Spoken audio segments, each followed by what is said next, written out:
Sa mga nangutana mga idol kung asa daw makita ng rating sa Maxim.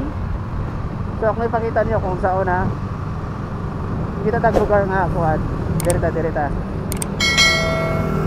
So sa mga bagong rider dara, so except lang sa mga karaang rider kay kabaw na gina sila. So sa mga bagong rider lang ni para lang siya sa mga baguhang rider sa Maxim mga idol.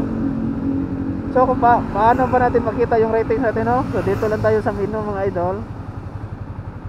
And then, click natin yung profile natin mga idol. So ayan, makita natin yung ratings natin. So ayan.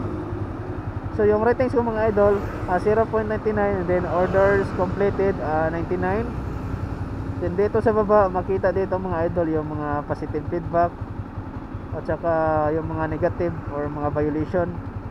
So dito sa baba, may violation ako na rejection by driver. Hindi ko alam kung bakit nagkaroon ako nito. Siguro yung mga yung mga cancellation natin, no, yung paulit-ulit na cancel. So kahit hindi tayo na ang kahit hindi tayo ang nag-cancel, basta paulit-ulit na yung yung cancellation na makuha natin. Makakuha tayo ng booking tapos i-cancel ng ng client. So pag paulit-ulit na ganyan, so automatic malagay yan sa auto rejection by driver.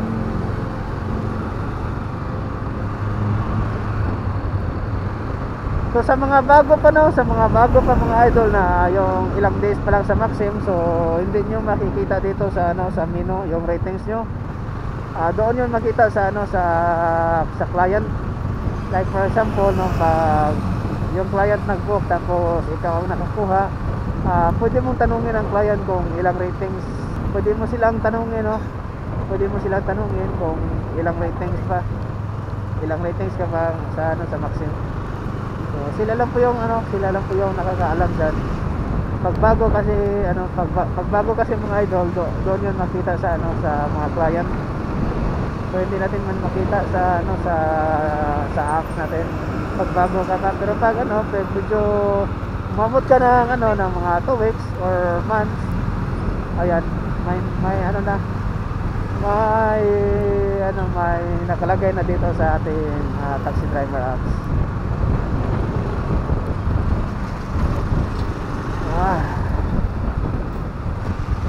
Stress kaya ta karon mga idol.